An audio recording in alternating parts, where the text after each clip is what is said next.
الحمد لله رب العالمين وأشهد أن لا إله إلا الله وحده لا شريك له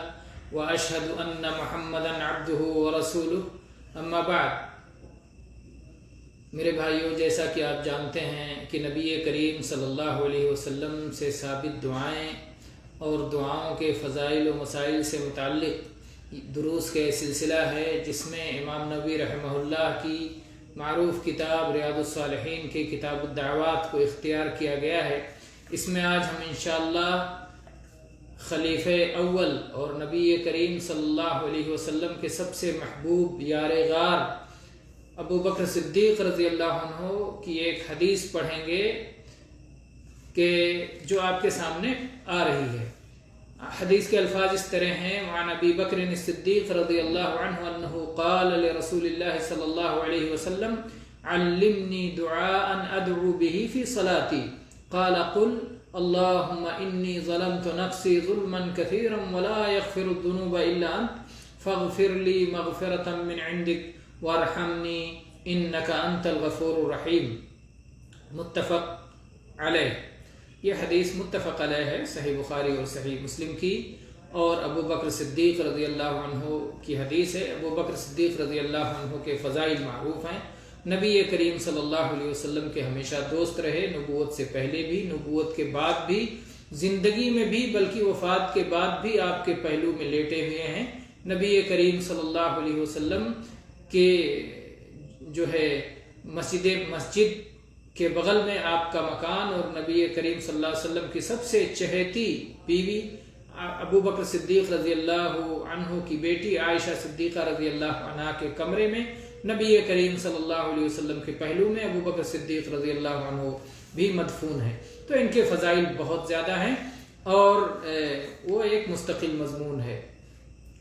ابو بکر صدیق رضی اللہ عنہ نے رسول اللہ صلی اللہ علیہ وسلم سے کہا: علمنی دعاء ادعو به فی صلاتی، اے اللہ کے نبی صلی اللہ علیہ وسلم مجھے کوئی دعا سکھلا دیجئے، مجھے ایک دعا سکھلا دیجئے جسے میں اپنی صلاح میں، اپنی نماز میں پڑھا کروں۔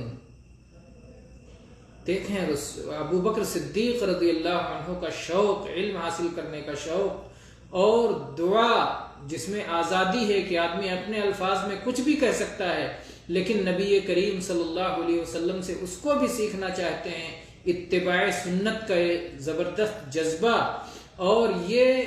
اعتقاد اور یقین کہ رسول اللہ صلی اللہ علیہ وسلم کے جو الفاظ ہوں گے، آپ کی جو تعلیم ہوگی، اس میں جو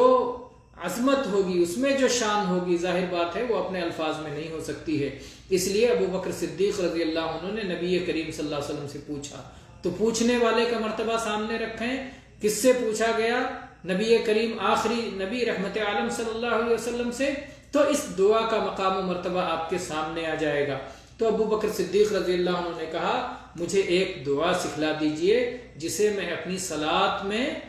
جس کے ذریعے میں اللہ سے دعا مانگا کروں اپنی صلات کے اندر۔ یہ کس جگہ پہ دعا مانگی جائے گی صلات کے اندر؟ امام بخاری رحمہ اللہ اس حدیث کو لائے ہیں،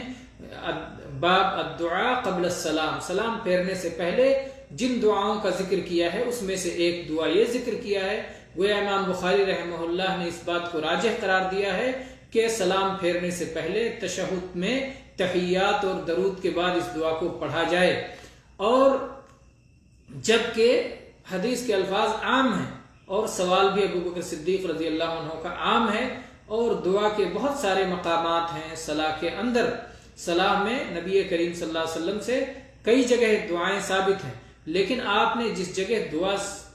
کی تعلیم دی ہے اور دعا کے لیے کہا ہے، خاص طور پر سجدے میں آپ نے فرمایا ہے اقرب ما یکون العبد الی ربہ وہو ساجد، جب ایک بندہ سجدے کی حالت میں ہوتا ہے تو اپنے رب سے بہت قریب ہوتا ہے۔ فاجتہدوا فی الدعاء، لہذا خوب دعا کرو، خوب دعا کرو۔ فقمن ان یستجاب لکم، اس وقت دعا کی قبولیت کی امید ہوتی ہے۔ تو گویا جو ہے یہ دعا سجدے میں بھی پڑھی جا سکتی ہے، اور یہ دعا تشہد میں سلام پھیرنے سے پہلے بھی پڑھی جا سکتی ہے۔ تو دونوں جگہ اس دعا کو پڑھا جا سکتا ہے، اور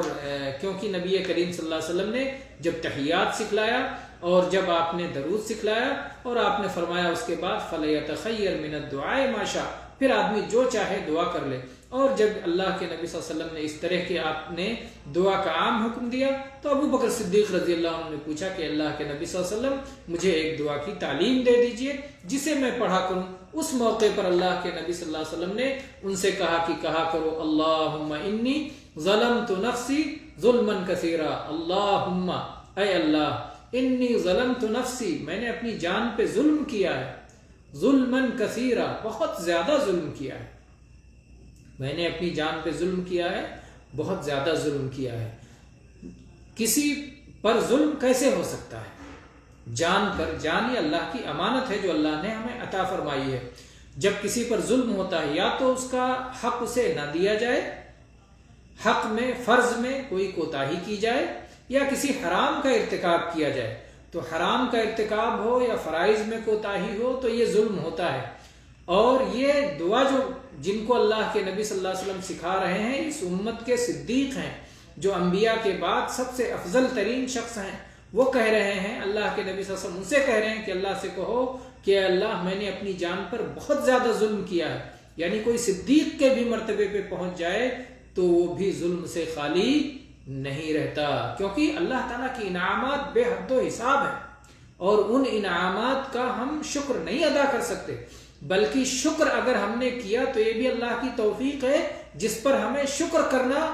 بنتا ہے، فرض پڑتا ہے کہ شکر کی توفیق پہ بھی اللہ کا شکر کریں، اور ظاہر بات ہے کہ سلسلہ دراز ہوتا چلا جائے گا اور ہم کبھی بھی اللہ کے حق شکر کو ادا نہیں کر سکتے۔ تو تقصیر تو یہ لازم ہے، کوتاہی لازم ہے، اسی لیے یہ بہت عظیم الشان دعا ہے جس میں بندہ اللہ کے سامنے اعتراف کرتا ہے اللہم انی ظلمت نفسی، اے اللہ میں نے اپنی جان پہ ظلم کیا ہے، ظلما کثیرا، بہت زیادہ ظلم کیا ہے۔ اور ایک روایت کے الفاظ ہیں ظلما کبیرا، بہت بڑا ظلم کیا ہے۔ تو ظلما کثیرا یہ کمیت کو دکھا رہا ہے اور ظلما کبیرا یہ کیفیت کو دکھا رہا ہے، یعنی گویا کمیت میں اور کیفیت میں ہر اعتبار سے ہم نے اپنی جان پہ ظلم کیا ہوا ہے، ہم ظالم ہیں۔ اور پھر جب ظالم ہیں تو ہم کیا چاہتے ہیں؟ وَلَا يَغْفِرُ الذُّنُوبَ إِلَّا أَنْتَ، اور اے اللہ گناہوں کا کوئی معاف کرنے والا نہیں سوائے تیرے، اے اللہ تو ہی تو ہے جو گناہوں کو معاف کر سکتا ہے۔ تو ایک طرف تو اس میں توحید اور اللہ کی ثنا، اس کی توحید کے ذریعے کہ اللہ تو اکیلا ہے جو گناہوں کو بخش سکتا ہے، تیرے سوا کوئی ایسی ہستی نہیں جو گناہوں کو معاف کر سکے، گناہوں کو بخش سکے۔ تو اللہ تعالیٰ کی تعریف کی گئی جو دعا میں بہترین وسیلہ ہے، اور اپنی حالت اور اپنے جرم اور گناہ کا اعتراف کیا گیا جو کہ دعا میں وسیلہ ہے۔ تو گویا دو جائز وسیلے اس دعا میں استعمال کیے گئے، ایک اللہ کی حمد و ثنا کا وسیلہ اور ایک اپنے حالت کے بیان کا اور اپنے گناہ کے اعتراف کا وسیلہ۔ فاغفر لی مغفرۃ من عندک، اے اللہ تعالیٰ تو بخشش فرما دے، زبردست بخشش اپنی طرف سے۔ فاغفر لی، اے اللہ تو بخش دے، مغفرتن زبردست بخش دے۔ مغفرتن اہل علم کہتے ہیں نکرہ ہے، یعنی اس میں تعظیم مراد ہے کہ بہت زیادہ بخش دے، اور عظیم الشان بخشش تیری طرف سے ہو، من عندک جو تیری شان کے لائق ہو، تیری طرف سے ہو، تیرے جود و سخا کے حساب سے ہو، بڑا جو ہے دینے والا ہے جس طرح سے، تو جس کا دینے والے کا جو مرتبہ اور جو شان ہوتی ہے اس اعتبار سے دیتا ہے۔ اور اس میں یہ معنی بھی ہے کہ اللہ یہ بخشش پوری طرح تیری طرف سے ہوگی، میں اس کا کوئی مستحق نہیں ہوں، میں اس کا اہل نہیں ہوں، میں اس کے لائق نہیں ہوں، محض تیرا فضل و کرم ہوگا، محض تیری نوازش ہوگی، محض تیری عطا ہوگی کہ تو مجھے بخش دے گا۔ اور مغفرت کا معنی آپ کو بتا چکے ہیں کہ مغفرت میں دو چیزیں آتی ہیں، ایک گناہوں کی پردہ پوشی اور ایک گناہوں کی معافی۔ گناہوں کی پردہ پوشی اور معافی دونوں چیزیں مغفرت میں داخل ہیں، کیونکہ یہ لفظ مغفر سے مشتق ہے۔ عربی میں جو وہ لوہے کی ٹوپی، وہ خود جسے جنگ میں پہنا کرتے تھے، جس کی وجہ سے سر چھپ جاتا تھا اور سر محفوظ بھی رہتا تھا، چھپ بھی جاتا تھا اور محفوظ بھی رہتا تھا، تو اسی لیے کہا گیا کہ گناہوں کی پردہ پوشی، گناہ چھپ جائیں، کسی کی نظر میں نہ آئے، اور انسان کی اس کے نتائج سے حفاظت بھی ہو جائے، معافی بھی ہو جائے، اس کی جو سزائیں ہیں وہ بھی انسان کو نہ ملے، تو یہ دعا کرتا ہے فاغفر لی مغفرۃ من عندک، اے اللہ تو میری بخشش فرما دے اپنے طرف سے فضل و کرم کرتے ہوئے، ورحمنی اور اے اللہ مجھ پر رحم فرما۔ تو ایک طرف گناہوں کی معافی مانگی گئی اور اس کے بعد رحم کا سوال کیا گیا، گویا ہر طرح کی بھلائی اور نعمتیں عطا فرما دے، یا اللہ گناہوں کو معاف کر دے اور اس کے بعد تو ہر طرح کی نعمتیں اور ہر طرح کا فضل و کرم فرما دے، اپنی رحمت سے نواز دے، جہنم سے آزاد فرما دے، جنت میں داخلہ عطا فرما دے، اپنا دیدار عطا فرما دے، دنیا اور آخرت ہر جگہ بھلائیاں عطا فرما دے۔ تو اس طرح سے ایصال الخیر کا گویا مطالبہ کیا گیا، ورحمنی اے اللہ مجھ پر رحم و کرم فرما، انک انت الغفور الرحیم، یقیناً بے شک تو